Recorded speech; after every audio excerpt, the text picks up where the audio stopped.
Méditation du 14 janvier. Vice ou vertu. Faites tous vos efforts pour joindre à votre foi la vertu la connaissance. 2 Pierre 1 verset 5 version Colombe. Dans une chronique humoristique, Luis Fernando Verissimo a écrit que tout ce qui crée une addiction commence par la lettre C. Par exemple, le café, le chocolat, la cigarette, la cuisine, la nourriture, les courses, à la fois les jeux d'argent et le shopping, les championnats et, bien sûr, le cellulaire, smartphone. Dans quelle mesure es-tu impliqué dans l'un ou l'autre de ces domaines? Le mot vice vient du terme latin vicium qui signifie faute ou défaut. Il s'agit de la pratique répétée d'une action qui causera du tort à la fois à la personne dépendante et à ceux qui vivent avec elle. Il est à noter que la dépendance n'implique pas toujours une substance, comme la consommation de drogue par exemple, mais qu'elle est liée à la pratique répétitive de quelque chose de négatif. Dans tous les cas, le cycle autodestructeur suivant est évident. Vide, plaisir et douleur. Contrairement à l'addiction, la vertu est liée à la pratique d'habitudes positives telles que l'honnêteté, la patience, le courage et la maîtrise de soi. Pour le philosophe grec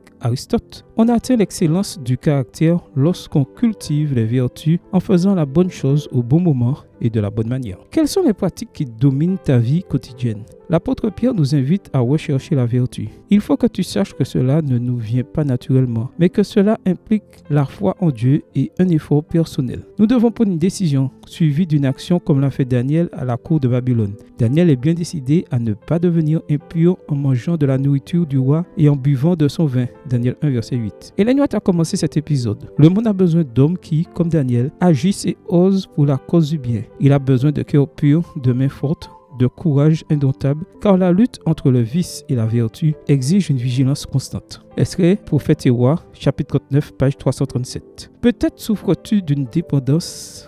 Prie Dieu de briser ce cycle. Dans un monde de péché, le plaisir et la douleur nous accompagneront toujours. C'est à nous de choisir l'ordre dans lequel les aborder dans notre vie. Margaret Mead a écrit « La vertu, c'est quand la douleur est suivie du plaisir. Le vice, c'est quand le plaisir est suivi de la douleur. » Décide de vivre dans la vertu. En fin de compte, la récompense de la bonne action est toujours meilleure. Amen. Bonne journée à toi et que le Seigneur te bénisse.